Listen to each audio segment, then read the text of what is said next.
പ്രാർത്ഥനയുടെ ശക്തി. അവൻ അവരോട് പറഞ്ഞു, നിങ്ങളിൽ ഒരുവന് ഒരു സ്നേഹിതനുണ്ടായെന്നിരിക്കട്ടെ.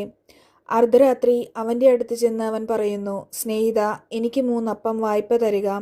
ഒരു സ്നേഹിതൻ യാത്രാമധ്യേ എൻ്റെ അടുക്കൽ വന്നിരിക്കുന്നു. അവന് കൊടുക്കുവാൻ എനിക്കൊന്നുമില്ല.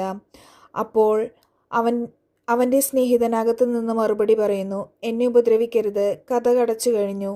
എൻ്റെ കുഞ്ഞുങ്ങളും എൻ്റെ കൂടെ കിടക്കയിലാണ്. എഴുന്നേറ്റ് നിനക്കൊന്നും തരാൻ സാധിക്കുകയില്ല. ഞാൻ നിങ്ങളോട് പറയുന്നു, അവൻ സ്നേഹിതനാണ് എന്നതിൻ്റെ പേരിൽ അവനൊന്നും കൊടുക്കുകയില്ലെങ്കിൽ തന്നെ നിർബന്ധം നിമിത്തം എഴുന്നേറ്റ് അവന് വേണ്ടത് നൽകും. ഞാൻ നിങ്ങളോട് പറയുന്നു, ചോദിക്കുവിൻ, നിങ്ങൾക്ക് ലഭിക്കും. അന്വേഷിക്കുവിൻ, നിങ്ങൾ കണ്ടെത്തും. മുട്ടുവിൻ, നിങ്ങൾക്ക് തുറന്നു കിട്ടും. എന്തെന്നാൽ ചോദിക്കുന്ന ഏവനും ലഭിക്കുന്നു, അന്വേഷിക്കുന്നവൻ കണ്ടെത്തുന്നു, മുട്ടുന്നവന് തുറന്നു കിട്ടുകയും ചെയ്യുന്നു.